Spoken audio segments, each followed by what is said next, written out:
Judge, because I don't want to get into the facts of the case. Like that's not a concern of mine right now. right. Ma'am, are you Miss Blunt? Yes. Or what is, so I am. my only concern is public safety. Here's the hard truth. Harris County isn't just any county. It leads a nation in DWI-related deaths.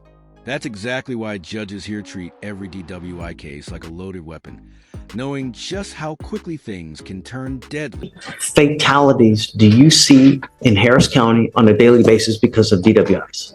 You see them all the time. No. Every single Every day. day. That's correct. Harris County leads the nation in DWI fatalities because every single day a person dies, perhaps two or more. And it's such a preventable statistic. It's such a preventable thing where,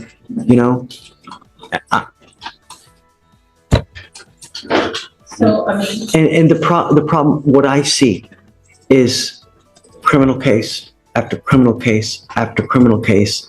And not 2 weeks ago, 2.5 weeks ago, hit 5 very violent felonies that were all one way or the other disposed of. And now we have a DWI second where I guess allegedly he's driving in a manner that causes other people for concern. And I know that you're going to say no, but remember, there's always two sides to a story. I know that there's your side, but there's also an officer's side. And the evidence is going to point to whose side is correct. I don't know. we were parked, sir. We were not even driving. Our dog. Okay, I don't want to get into the facts of the case, right? It's just, of course, we defer to the court's discretion. I just like to know concerning for the state, Your Honor, is that for whatever. Your own child calling the cops on you. That's more than just evidence. It's deep family turmoil spilling straight into the courtroom. It forces a tough question. Would you have the courage to make... It clearly was enough for the daughter of the defendant to make a call to law enforcement to alert them of the conditions. The daughter's 20? She doesn't even live in the home. But nonetheless, the fact that the daughter called to make, and it wasn't a will, it wasn't just a random witness, this was the daughter that called out of whatever concern enough to alert the officer. So I think without having done any, spoken with the young lady as of yet, I guess this just raises concerns for the state that the daughter of the defendant did make the call to the officer to alert of this defendant driving. What were the driving facts again that they alleged? So was he driving the wrong way? Was he speeding? What was he doing? Let me just go back to the, There weren't any just. Stay with us, no? I believe based off the description that the daughter was 20. Mr. Blunt. Val. Talk about Mr. Blunt. I don't know if you remember Mr. Blunt. Picked up another DWI. It says that the officers were dispatched because the reportee, which was the defendant's child. Beer in a cup holder, slurred speech, and the ignition turned on legally, that's game over. In Texas, you don't even need to be swerving or speeding. Just being in control of the vehicle while intoxicated is enough to land a DWI charge. 20 years old, we do now know. Call said her father was driving intoxicated, and that his mother was in the passenger seat. Officers located the defendant's vehicle. Officers observed the defendant in the driver's seat with the ignition on. Officers observed the defendant to have slurred speech and the smell of alcohol coming from his person. Also observed an open container in the defendant's vehicle, later observed to be cold to the touch, almost 12 ounces of Bud Light. The defendant admitted to driving with his wife in the passenger seat and also consuming 2 to 3 Bud Light beers, 12 ounces. And then the SFSTs were conducted, which...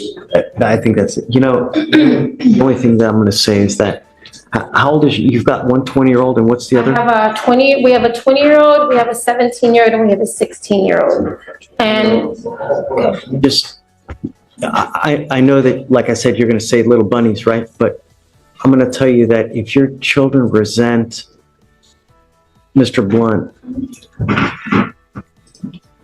they will potentially lash out in ways that could really, really affect you and Mr. Blunt in ways that will create so much drama.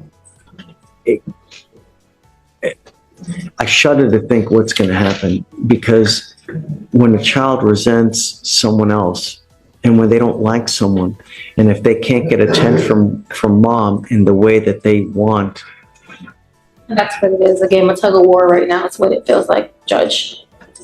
It's a game of tug of war between kids who have had me alone for 15 years. Needs to be protected more. Children. At this point, to be honest with you, my husband and I are the ones who are getting the physical effects. So a 16-year-old, a 17-year-old, and a 20-year-old are reaping havoc on you and Mr. Blunt? That is correct, sir. That is correct, because I'm not sure if you can pull reports, but on the 23rd of last month, my 20-year-old daughter and my mother came to my home, and while me and my husband were laying there in bed, we're trying to entice my husband, and I constantly asked them to leave my home.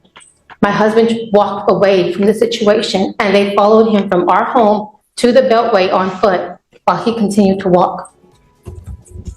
On top of that, these are just angry kids who have had me alone for 15 years, and now that I'm trying to divide my time between the two, it's a game of tug of war. That's what it is, Judge. You know, the problem is that, whether you have Mr. Blunt or you have this, the problem is that And we're seeking counsel. the kids are always the innocents. Kids are always the ones that get pounded. And it's really unfortunate that, they're looking to you for protection, for love. And when they see that someone else here, they don't like it. But they're the ones who are physically abusing us. That's why they're not even. 16-year-old? Yes, my Physically- 16-year-old son, the day that my husband came home, he was just angry. My 16-year-old has mental health issues. He pulled a gun on my husband the day my husband came home. It's an HPD report. There is a constable report from the day that my daughter and my mother came to our house. And they bust. If you're choosing Mr. Blunt over the kids, then I would probably have someone else take custody of those kids. Because, to me, it shows that you'd prefer to be. But I'm not. Like, he hasn't even been in the home until recently. Perception is reality, man. Okay. The kids they're crying out for you. And what we're doing family Lashing out. counseling. They're begging you not to. Could it be that with all these violent offenses, they're trying to protect you? No. Aggravated assault of peace. What was he in prison for? Aggravated robbery in 2008. We all make decisions that we have to live with. You are going to make your whatever decision you want to make, and far be it from me to say anything. My only concern is public safety, right? And whether he should be giving a PR bond. This just escalated from a DWI case to full-on family warfare. We're talking guns, deep-seated resentment, and a stepdad fresh out of prison, with tensions at high. It's no surprise the judge is seriously alarmed. Out of prison, and now he's picked up another DWI where his own children are concerned about public safety. Children are attacking, sir. So, The state has not had an opportunity to reach out to either of them, and then it's not clear. It says, according to the accusatory document, I'm not sure if it was the son that called, because it said his father. So, He was in the vehicle. My son was in the vehicle so with let's. my daughter. I don't want to get into the facts of the case. The limited purpose of this hearing now is just to determine whether we should give him a PR bond, and I really don't think that, public safety. If I were to give him a PR bond, public safety would take a back seat. I don't know how else to protect the public. Judge, he already has a PR bond, right, from the magistrate? So it would necessarily be coming from you. You wouldn't I have to would give be another. provoking the PR bond. Okay, but under the Rule 9 of the consent decree, isn't he entitled to a PR bond? Not on the DWI second. DWI second if unless the case is less than 5 years old. This is 29 years ago. I'll take a look at Rule 9. Let me see. I'll take a look. But regardless, ma'am, I'm going to tell you now that this is not going to be an easy ride for him. I'm going to have him come 3 times a week to prove to me he's not consuming alcohol, illegal drugs. I've already told him he can't drive, and I'm going to be on him like crazy. Give them total complaint. So, okay. Well, thank you for coming. I appreciate it. And It's just, I mean, it's a lot going on, Judge, and I'm doing, like I said, it's a game of tug of war between my kids and my husband, and I'm trying to help them all understand, like, I don't choose one, I choose all of you, and see that. I understand that. They don't And that's see why we're that. doing counseling. That's why they're children. Children don't have foresight. Children have blinders like this. They can't see the big picture. All they see is someone who's in prison, who's a violent person, who's now drinking in a car. And I mean, they're begging for you not to be with this person who, is that a good role model? I think, Well, hold on. Is that a good? I mean, people change it, and they have to be given an opportunity to show. He just got out of prison and he's in the car allegedly driving with. They want to see a different side of their father than what they know, but like I try to tell them. They don't want to see anything, you know, and that's, you're probably right, Judge. I have no skin in this game. I don't, to me, it doesn't matter. My only concern are the kids as well. You know, kids have only one person that they look to for protection, you. And if they don't feel protected with you, they don't feel loved by you. And if they feel that you're choosing him over them, holy moly, they're going to make your life a living HE double hockey sticks in ways that if they go out and do something that God forbid they shouldn't do, injure, kill, maim, especially a minor, it's on you. Right. It's going to come back to you. I completely understand that. So- I'm trying to do everything that I can, but even my son with the mental health that he needs, like. I know that you're trying to smooth the relations between them, and perhaps time is something that can cure that. But when you thrust them in at this so fast of a juncture, you know, time heals all wounds. Perhaps you slowly integrate them back into the process. Slowly, maybe one time a month, have them come over. Maybe one time every other month. But to have them come over every single day for it, you know, the kids are like, whoa, what's going on here? And that's, to me, that's how they're lashing out, you know, slowly but surely. Like you say, That's what I mean, that's what, if you really are hell bent on having it, slowly does it. Don't. All right? Okay. Hey. Yeah, approach. I don't know yet. Let me go get Rule 9. I'm going to read it because I want to see first. Hey, Judge. Just give me 2 minutes. Translation: letting this guy out on a free pass bond isn't just a legal gamble. It could put lives at risk. Judges aren't just referees in a courtroom. They're the gatekeepers responsible for protecting the safety of the entire community.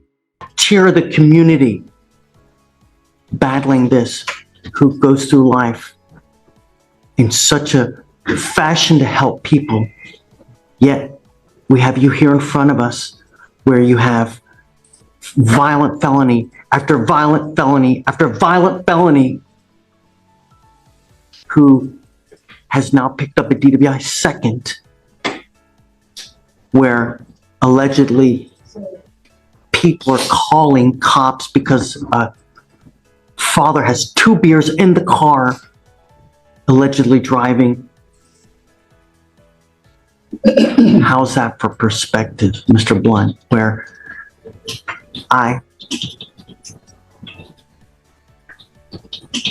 after hearing the facts and after hearing your continual danger to public safety, how can I justify doing a PR bond, Mr. Landreneau? Truly, I don't think that a PR bond's sufficient. Well, Judge, Mr. Blunt has been incarcerated quite a while before this. He got it last year. He's trying to make a new life for himself. He has a job, a company, cutting yards. He has a lot of yards set up for this weekend. If you look at just this stop here, I mean, I know it's the second DWI. The first one was 29 years ago. That's a long time to have not done anything that, with alcohol. And his daughter calls suspecting him of drunk driving, and then they respond to the call. They find the car. Him and his wife are talking in a parking lot at 1 o'clock in the morning, and there's no bad driving, there's no accident, no crash. Bad driving. We have a child calling the cops scared that he's got 2 open beers in the car. Judge, there's no bad driving. And is there 2 beers? I think there's 1 beer, Judge. And it was almost full. So, I mean, that in itself, we don't have clean hands. No, drinking 2 or 3 beers, but there's not 2 beers in the car. There's 1 open container, Judge. So we don't have clean hands on this. It's not. With a history of violent felonies and alcohol still in the mix, the judge isn't convinced by any promises of change. She's not offering trust. She's asserting control. Perfect, but in all fairness, the last time that Mr. Blunt was out, before he was in jail, you could actually have a beer, I think, in the back seat and drive in a car, but now you can't. They changed the law. So, I mean, this is how long he'd been in jail before all this, when he got out last year. So this is the same man that had the violent felonies before this. He's turned his life around, trying to. But I was talking with him about this in the back, and it seems like when he makes a mistake now, it's not like a normal person making a mistake. I mean, everything's hyper attenuated on him. So he makes a mistake any one of us might make, not any one of us, but you have no container in the car, you drive a little erratic, and you've had a few beers, made a bad decision. Well, now he's going to jail automatically. He didn't get the benefit of the doubt. And I don't think that's really fair.